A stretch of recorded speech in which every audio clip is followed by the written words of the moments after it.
최근에 화제가 된 이야기가 있어서 여러분들과 좀 나누고자 합니다. 중국의 한 사회 초년생이요. 처음 2주간 동안 아마 거의 매일 야근을 하면서 회사 근처에 있는 식당에서 밤늦게 저녁을 먹었나 봅니다. 지친 마음에 가족들과 통화를 하는데 이 친구가요. 너무 힘들었던지 감정이 북받쳐 올라서 울었던 모양입니다. 그래서 한 손으로는 밥을 떠먹고 한 손으로는 눈물을 닦는 그런 모습이었는데 이 모습을 이 식당의 주방장이 말없이 쳐다본 것이지요. 그러더니 슬그머니 메뉴에도 없는 음식을 만들어다가 이 청년에게 가져다 준 겁니다. 재료가 이랬습니다. 소세지 하나, 그리고 계란 2개. 그것을 딱 보니까 1, 0, 0. 당신은 100점입니다. 이런 의미의 음식을 준 겁니다. 이 사연이요. 중국의 유명 포털 사이트에 오른 겁니다. 삽시간에 수많은 댓글들이 달렸는데 나도 위로가 됐다. 내가 격려를 받은 것 같다. 그리고 아직 이렇기 때문에 참 살만한 세상이로구나 하는 그런 반응들이요. 폭발적으로 일어났다는 겁니다. 이처럼 누군가를 위한 작은 배려가 사회 전체를 위로하는 그러한 힘이 될 수도 있구나 하는 것을 저는 이 사연을 통해서 느끼게 되었습니다. 그런 면에서 우리 교회가 이렇게 적극적인 방역 조치를 먼저 행하는 것, 어쩌면 여러분 아무도 알아주지 않는 일일 수도 있습니다. 그러나 저는 도리어 기대합니다. 적어도 우리 교회가 속한 이 지역에서만큼은 이 교회는 그래도 이웃을 먼저 생각하는 교회로구나. 지역 주민을 위해 그래도 솔선하는 교회로구나. 알게 모르게 저는 좋은 소문이 나고 있으리라고 믿고 기대하고 있습니다. 이 모든 것은 여러분 한 분 한 분의 협력과 이해와 동참 덕분임을 저는 고백하고 싶습니다. 그런 차원에서 우리 말씀을 듣기 전에 옆에 분들과 우리 가족들과 바라보면서 이렇게 한번 인사를 나눴으면 좋겠습니다. 세상도 칭찬하는 교회가 됩시다. 인사하실까요? 세상도 칭찬하는 교회가 됩시다. 아멘, 아멘. 우리 성경을 들고 함께 고백하겠습니다. 저는 예수 믿어 구원받았습니다. 저는 예수 믿어 하나님 자녀 되었습니다. 저는 예수 믿어 천국 백성 되었습니다. 하나님께서 선물로 주신 오늘 하나님 말씀으로 가르침을 받습니다. 눈을 열어 주의 법안에 있는 놀라운 진리를 보고 깨닫게 하소서. 아멘으로 순종하여 하나님께 영광 돌리는 삶 되게 하소서. 아멘, 아멘. 고백한 대로 사는 저와 여러분 되기를 소망합니다. 자, 2021년도 우리 교회에 주신 표어가 배우고 맞습니다. 제가 계속 반복하고 있는데요. 지난 주일부터 우리는 배움과 관련한 성경의 여러 가르침과 교훈을 우리가 나누고 있습니다. 지난 한 주간 여러분들 안에 어떤 변화들이 있었는지 모르겠습니다. 이렇게 제가 여쭙는 이유는요. 저의 경우에 너무 놀랍고 참 감사하고 획기적인 변화들이 제 주변에서 일어났기 때문입니다. 얼마나 감사했던지요. 예를 들면요. 어떤 분은 그동안 멈춰두었던 성경 필사, 여러분 필사 아시죠? 한 절 한 절 성경 구절을 노트에 쓰는 거, 그거를 설교를 듣고 다시 시작하게 되었습니다. 그렇게 저에게 알려오셨습니다. 그런가 하면 또 어떤 분은 그동안 인생의 목적을 저는 참 오해했던 것 같아요. 이제라도 성숙과 성장을 목표로 해서 삶의 무게를 어떻게든지 잘 견뎌보려고 합니다. 이렇게 저에게 알려오신 분도 계십니다. 또 무엇보다 저에게 뜻깊었던 일은 지난 한 주간 한 청년과의 만남이었는데요. 이런저런 대화와 상담 끝에 청년이 저에게 이렇게 고백하는 겁니다. 목사님, 성경을 읽고 싶습니다. 아니, 성경을 읽어야겠습니다. 야, 진짜 제 앞에서 그렇게 말을 하는데요. 물론 제 손때가 묻은 성경이었지만 너무 아끼는 성경을 그 청년에게 그 자리에서 바로 선물로 주었습니다. 우리 교회 이 성경 읽기표까지 딱 해서 말입니다. 이렇듯 놀랍고 감동적인 일들이 배움을 주제로 한 메시지를 시작하고 그것도 첫 주간에 벌어졌다는 사실입니다. 그렇기에 저는 더욱 기대가 됩니다. 앞으로도 저와 여러분들 안에 어떤 놀라운 일들이 일어나게 될 것인가. 간절히 소망하기는 주의 말씀을 가르치시는 보혜사 성령께서 오늘도 여러분의 귀한 심령 가운데 복된 깨달음과 귀한 은혜 주시기를 주님의 이름으로 간절히 축원을 드립니다. 자, 오늘은 이런 제목의 메시지를 좀 전하고자 합니다. 제목이요, 따르기 위해 배우고라는 제목입니다. 계속해서 제가 여러분들에게 드리는 부탁이 있습니다. 배움과 관련하여 여러분 두 가지 마음을 여러분들 가운데 꼭 품으십시오. 첫째로는 배우려고 하는 마음, 그렇죠? 그리고 두 번째로는 배운 대로 살려고 하는 마음. 이 두 가지를 온전히 품어야 배움이 제대로 이루어질 수 있다. 여러분들에게 그런 말씀을 드렸습니다. 그런데요, 여러분, 배우려는 열정도 좋고 또 배운 대로 살려는 것도 좋지만 더불어 우리들에게 반드시 병행이 되어야 하는 중요한 원칙이 하나 있어서 여러분들과 나누려고 합니다. 그것은 가르침에 담긴 진짜 의미와 뜻을 온전히 깨달아야 한다는 사실입니다. 가르침에 담긴 진짜 의미와 뜻. 너무 당연한 거 아닌가 이렇게 생각하실지 모르겠습니다만 이렇게 강조하는 이유가 있습니다. 제가 예를 하나 들어보겠습니다. 이게 실제 사연인데요. 6살짜리 아이가 있었습니다. 평소에 사고를 좀 많이 치던 딸내미였는데 그날도 큰 잘못을 저지르고 엄마한테 혼나기를 이 딸이 기다렸습니다. 그런데 엄마가 혼내기는커녕 예쁜 옷을 입혀주면서 이렇게 말하는 겁니다. 너 오늘부터 우리 집 딸 아니니까 마지막으로 잘 봐도 엄마는 힘들어서 너를 더는 못 키우겠어. 이렇게 극약 처방을 내린 겁니다. 여러분, 그럼 애들은 보통 어떻게 합니까? 울며 불며 잘못했다고 빌지요. 그런데 이 아이는 속으로 이랬다는 겁니다. 에이, 적당히 할 걸. 이제부터 어떻게 살아야 돼? 진짜 내쫓기는 건가? 이렇게 울기는커녕 반성도 안 한 채 1시간을 버티는데 마침 이 아이의 아빠가 돌아온 겁니다. 그러더니 진짜로 이 아이를 안고서는요, 차에 태우고 어디론가 데려갑니다. 집에서 얼마 먼지 않은 외딴 공터에 이 딸을 내려주면서 이 아빠가 이러는 겁니다. 너는 이제부터 내 딸이 아니니까 아빠라고 부르지 마라. 그리고 잘 살아라. 그리고는 아빠가 차를 출발시키는 겁니다. 그제야 아이가 그 차 뒤로 뛰어오는 겁니다. 아하, 얘가 이제 잘못을 깨달았구나. 부모는 내심 기뻤지만 그것을 티를 내지 않고 최대한 참으면서 차를 세운 후에 딸에게 말했습니다. 너 왜 자꾸 따라와? 내 딸 아니라는데. 그러자 이 6살짜리 딸이 이랬다는 겁니다. 아저씨, 그럼 가까운 고아원까지만 태워주세요. 결국 이 부모님이요, 두 손 두 발 다 들고 딸아이를 데리고 다시 집으로 왔다는 이야기입니다. 믿기지 않지만 정말 실화입니다. 왜? 나는 어려서부터 이만큼 담대하고 용기 있는 아이였다고 본인이 주변에 떠들어서 그래서 알려진 사연이기 때문입니다. 아이의 부모님의 이런 극단적인 행동을 제가 옹호하려는 건 아닙니다. 그러나 여러분, 핵심은 이겁니다. 부모의 진심이 무엇이었나?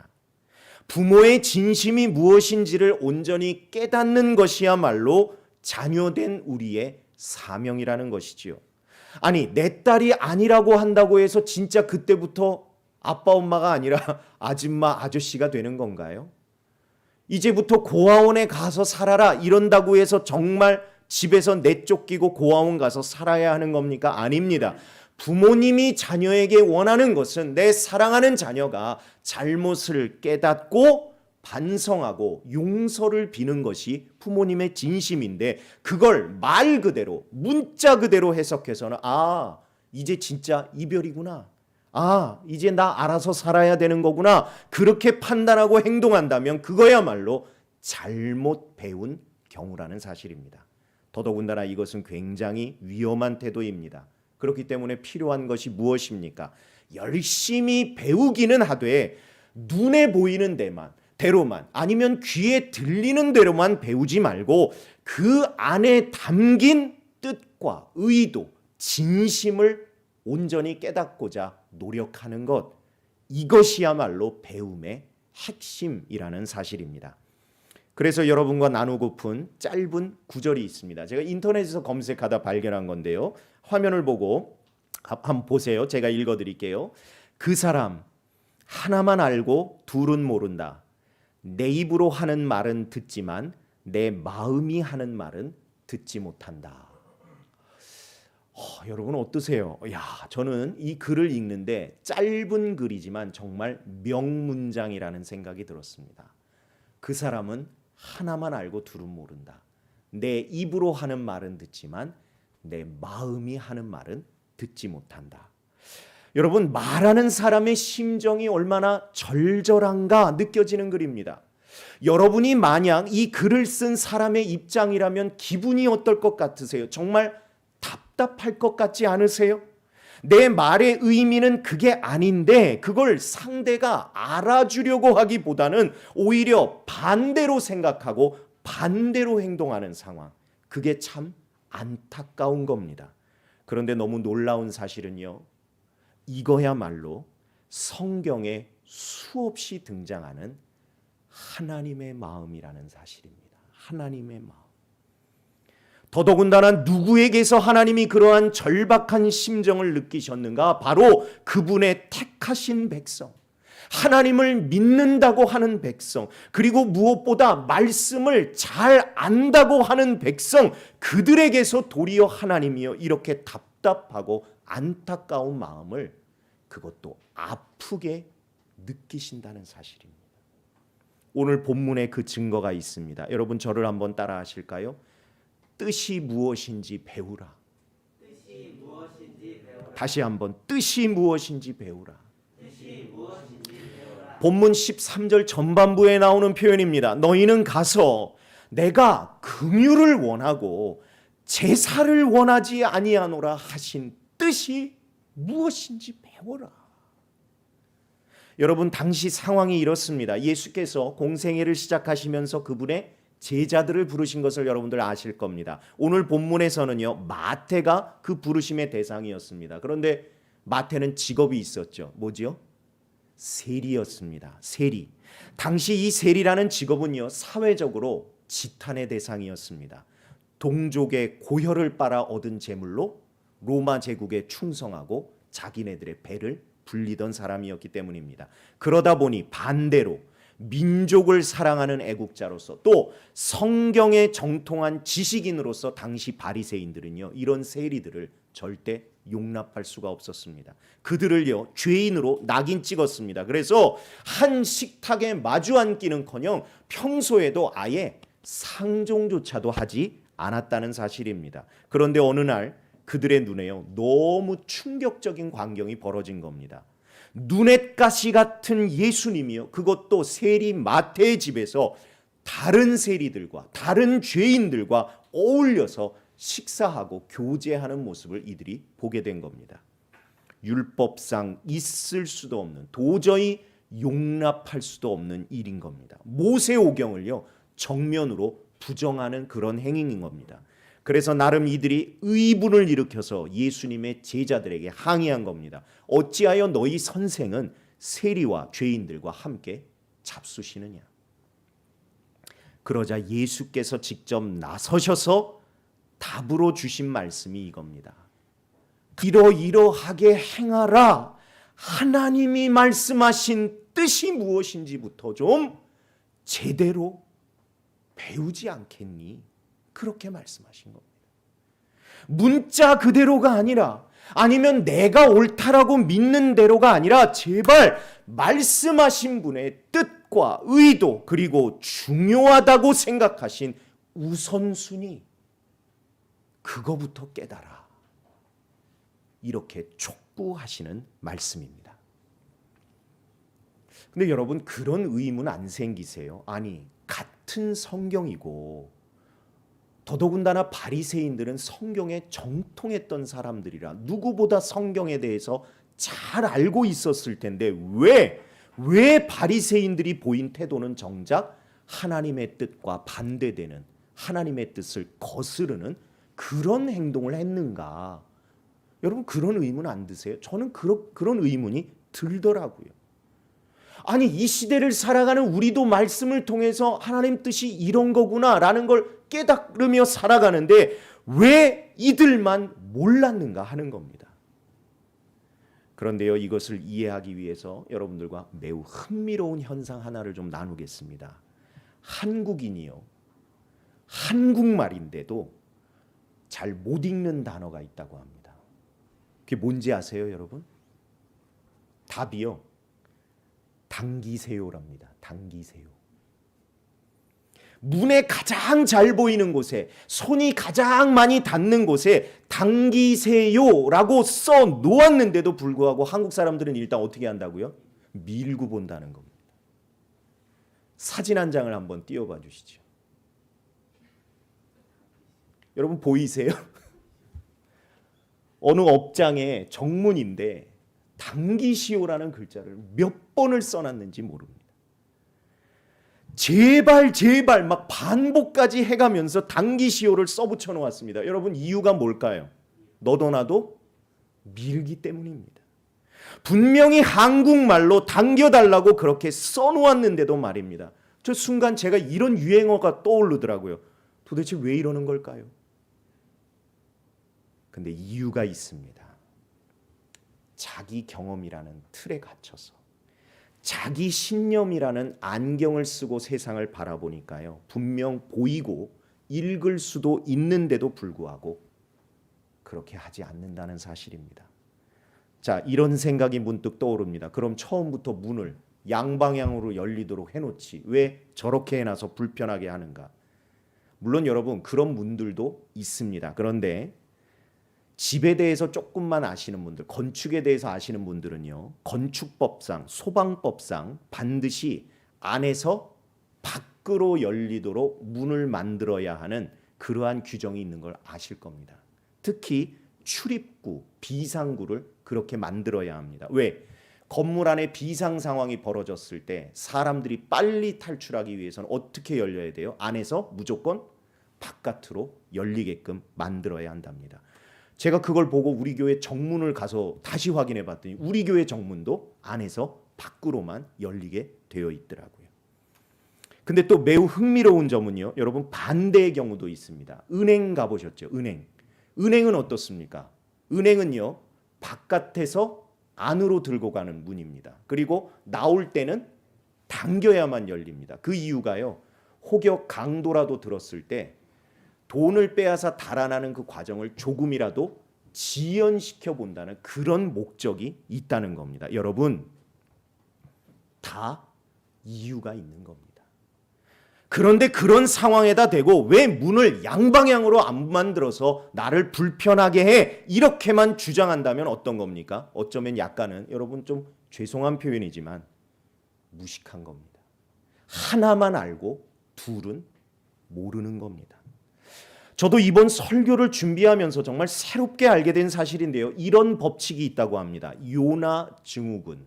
여러분 들어보셨나요? 요나 증후군. 영어로 조나 신드롬이라고 한답니다. 참 흥미로운 사실은요, 여러분 저게 신학 이론이 아니라는 겁니다. 저것은 일반 심리학 학자가 개발해내서 일반 사람들에게 가르치는 심리학 이론입니다. 아브라함 메슬로우라는 사람이 자기의 이론을 주창하면서 성경에 나오는 인물인 요나를 따온 겁니다. 여러분 요나 어떤 사람이었습니까? 그는 선지자였습니다.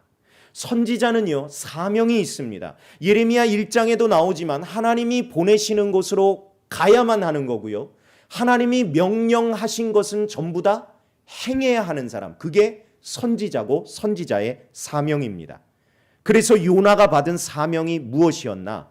당시 아수르 제국의 수도였던 니느웨라는 곳에 가서 너희가 곧 하나님의 심판을 받게 될 것이다, 이렇게 경고하는 그러한 사명을 받았습니다. 그런데 정작 요나는요, 충격적인 행동을 하게 되죠. 뭡니까? 하나님이 지시하신 곳에 정반대 방향으로 그는 도망쳐버리고 맙니다. 나름 이유가 있었습니다. 자기가 품은 뜻과 하나님의 명령이 정면으로 충돌했기 때문입니다. 그는요, 니느웨가 경고를 듣고 회개하기를요 원치 않았습니다. 그대로 하나님의 심판을 받아서 무너지고 멸망하기를 그는 바랬습니다. 왜? 그는 그것이 하나님의 정의라고 철석같이 믿고 있었기 때문이죠. 그런 그에게 하나님의 명령은 순종할 말씀이 아니라 거스를 말씀으로 들린 겁니다. 따를 말씀이 아니라 반대할 말씀으로 들린 겁니다. 여러분, 이게 얼마나 무서운 불순종일까요? 그런데 선지자조차도 이렇게 행동하더라는 겁니다. 요나가 보인 이 행동, 단지 요나만의 모습이 아니라는 것이죠. 세상 사람들도 그것을 증후군, 곧 사회의 보편적인 현상이다 할 만큼 누구에게나 발견되는 그런 태도라는 사실입니다. 그러니 저와 여러분도 어떻겠습니까? 내가 원하는 대로만 보는 것이죠.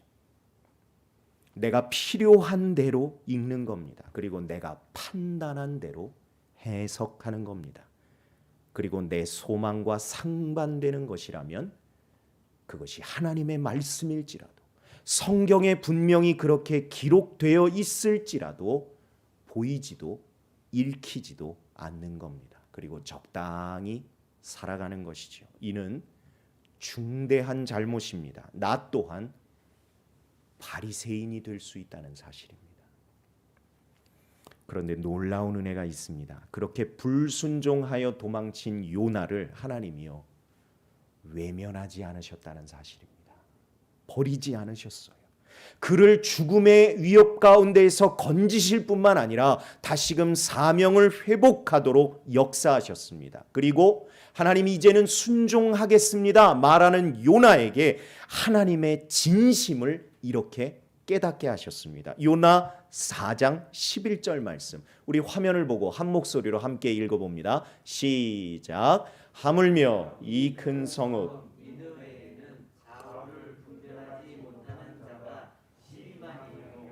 가축도 많이 있나니 내가 어찌 아끼지 아니하겠느냐 하시니라. 이 아끼지 아니하겠느냐, 이 의미는 불쌍히 여기지 아니하겠느냐, 그런 의미입니다. 여러분, 무엇입니까? 인격이 없는 가축들까지 다 포함해서요, 모든 피조물의 생명을 아끼고 보호하시려는 하나님의 긍휼과 자비가 그 안에 담긴 것을 우리들이 발견할 수 있습니다.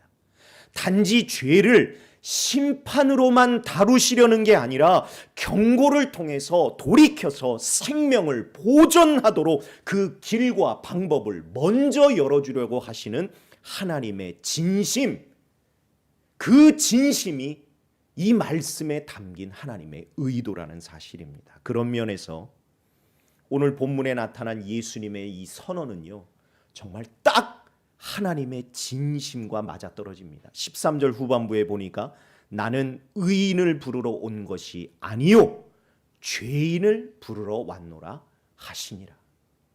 주님이 이 땅에 오신 이유가요, 의인을 찾아내서 야 너희들 정말 잘했구나 상 주려고 하시고, 죄인들 다 모여 니들은 다 이제 죽었어 이렇게 벌을 주시려고 하는 게 아니라 오히려 죄인 하나를 찾아서 구원하러 오셨다는 사실입니다.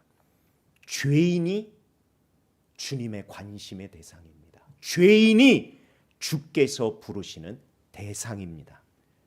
그렇기에 말씀을 배우는 우리가 가장 먼저 자각해야 할 것이 무엇일까요? 맞습니다. 바로 나의 죄인됨입니다. 나의 죄인됨. 내가 죄인임을 자각하는 겁니다. 그래야 주님이 내게로 오십니다. 그래야 용서의 은혜가 나에게 임합니다. 병든 사람에게 의사가 너무너무 필요하듯이 내가 몹쓸 죄인이기에, 스스로 구원 못할 죄인이기에 하나님의 긍휼과 자비의 은총이 나를 찾아서 나에게 임하신다는 사실입니다. 그런데 저도 목회를 늦게 시작했지만 한 10년 이상 하다 보니까 간혹 이런 분들을 만나게 됩니다. 교회에 가면 짜증이 난다는 거예요. 왜? 아니 나는 법 없이도 사는 사람인데 왜 자꾸 죄인 자기를 죄인 취급하느냐 이겁니다. 물론 이해는 됩니다. 죄를 이해하는 개념 자체가 성경과 다르기 때문이죠. 그런 분들에게 있어서의 죄는요, 단지 세상법을 저촉하는 행동 정도, 그리고 남에게 피해를 주는 정도의 행동, 그렇게 이해합니다. 그렇기에 여태까지 나는 그렇게 살지 않았기 때문에 나는 죄 없는 선량한 사람이야, 그렇게 말하시는 겁니다. 그러면서 나 같은 사람이 천국 가야지, 그럼 누가 천국을 가? 이렇게까지도 주장을 하는데요. 그런데 성경을 제대로 배운 사람들은 그런 주장과 논리에 대해서 아주 분명하게 이렇게 말할 수 있습니다. 죄송합니다. 하나만 알고 둘은 모르시는군요. 왜요? 여러분, 이 경우를 시험으로 친다면요, 출제자의 의도를 완전히 무시한 자기 기준의 답이기 때문입니다. 예를 한번 들어보겠습니다. 한 초등학교 시험에요, 여러분, 실제로 이런 문제가 기출됐다고 합니다. 그 문제 한번 띄워봐 주시겠어요? 9에 4를 더하면 1이 됩니다. 어떤 경우일까요? 이게 진짜 문제였습니다. 초등학생 시험 문제. 여러분, 이게 답이 뭘 것 같으세요? 9에 4를 더하면 1이 된다. 어떤 경우일까? 만약 여러분들의 생각을 더하면 거기에 붙들려서 여러분들이 저것을 산술적으로 풀려고 한다면 절대 답을 못 찾습니다. 왜? 9 더하기 4는 얼마예요? 13. 너무 명확한 답이 있는데도 불구하고 문제의 전제 조건은 뭡니까? 9에 4를 더하면 1이 된다는 겁니다. 그렇다면 의도가 무엇일까? 학생의 덧셈 능력을 보려는 게 아닙니다. 창의력을 묻는 거고요. 상상력을 테스트하는 겁니다. 저게 쉬운 문제도 아니고 설교 시간에 제한도 있고 해서 제가 여러분들에게 답을 알려드립니다. 답은 시계입니다. 시계. 9시에서 4시간을 더하니까 10시, 11시, 12시, 그리고 오후 1시. 시계가 정답입니다. 그런데 어떤 경우인가요? 하는 질문에 한 학생이요, 진짜 이렇게 답을 썼습니다. 어이없는 경우요.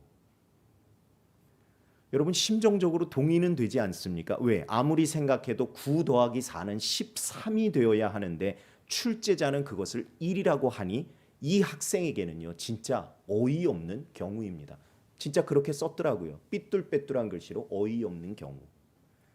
그런데 여러분, 우리가 간과하면 안 되는 사실, 학생이 가진 심각한 문제입니다. 바로 하나만 아는 것이죠.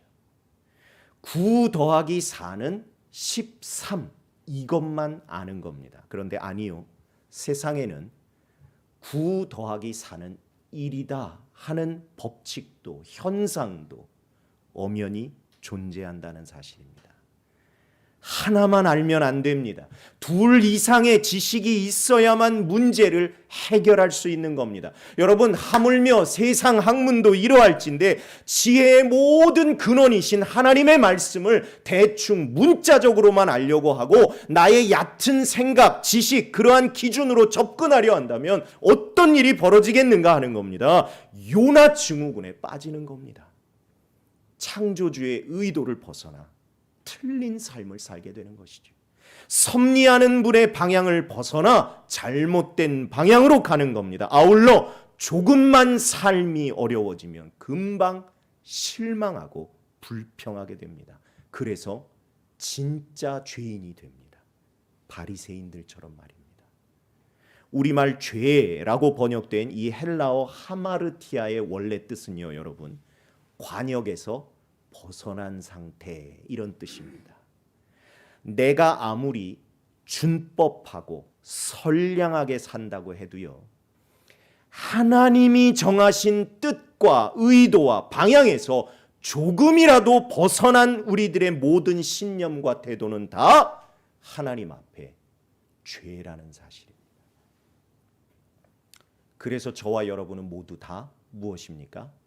죄인입니다. 그런데 너무 놀라운 은혜를 저와 여러분이 오늘도 깨닫게 됩니다. 이렇듯 요나 증후군에 빠져 있는 이 죄 가운데, 교만 가운데, 불순종 가운데 허우적될 수밖에 없는 우리 인생인 우리를 정말 어떻게 해서든지 살리시고자, 아픈 우리를 치유하시고자, 우리 죄의 값을 대속하시고자 하나님께서 직접 이 땅에 내려오셨다는 사실입니다. 그분이 바로 예수 그리스도. 그렇기에 내가 어떤 존재임을 하루라도 빨리 인정하는 게 좋은 겁니까? 맞습니다. 진정 죄인임을 고백하는 것, 그게 진짜 저와 여러분들의 살 길이라는 사실입니다. 성경은요, 여러분, 그런 복음의 책입니다. 그렇기에 성경을 우리들이 어떤 성공한 인생들의 어떤 위인전, 아니면 특별한 사람들만이 누리는 어떤 성공담, 여러분 그렇게 봐서는 절대 안 됩니다. 도리어 나처럼 실패한 듯, 무너진 듯, 버려진 듯 그렇게 살던 죄인들에게 주님이 먼저 찾아오셔서요, 살아갈 힘과 지혜와 사명을 주심으로 그 은혜가 너무 감사해서, 그 축복이 너무 감동되어서, 그래서 끝까지 하나님을 향한 믿음을 변치 않으려고 노력했던 이들의 그 삶의 기록, 우리는 성경을 그렇게 볼 수 있어야 합니다. 그들이 이뤄낸 결과가 중요한 게 아니고요, 그런 그들을 먼저 찾아와 주신 하나님, 그리고 위로하시고 치료해 주신 하나님, 그리고 그들에게 꼭 맞는 사명을 허락해 주신 하나님, 그 하나님을 우리들이 찾고 발견하고, 또한 이 성경을 통해서 하나님을 뜨겁게 만나야 된다는 사실입니다. 그런 차원에서 여러분들과 꼭 나누고픈 예화가 있어서 좀 나누고 싶습니다. 제가 존경하는 어느 목사님이요, 최근 설교 때 언급하신 이야기인데 저도 받은 도전이 너무 커서 여러분들과 좀 나누고 싶어서, 그래서 그분의 설교에 나왔던 예화를 조금 인용합니다. 아폴로 13호에 관한 이야기인데요, 미국의 달 탐사 역사 가운데 있어서 이 아폴로 13호는요 분명 실패의 기록이라고 할 수 있습니다. 왜? 우주선이 원래 목적이, 계획이 달에 착륙하는 거였는데 그 계획이 실패가 된 것이죠. 그리고 달만 몇 바퀴 선회하다가 결국 지구로 귀환하고 말았습니다. 근데 여러분 그거 아세요? 이 일이요, 영화로 만들어졌다는 사실입니다. 왜? 이유가 있습니다. 달 착륙에는 실패했을지 모르지만 우주선 고장이라는 우주 안에서 정말 절체절명의 상황을 대원 모두가 한 마음으로 극복하고 단합해서 지구로 성공적으로 귀환한 이야기이기 때문입니다. 그런데 이런 경우가 또 있답니다. 일명 덩케르크 탈출 작전.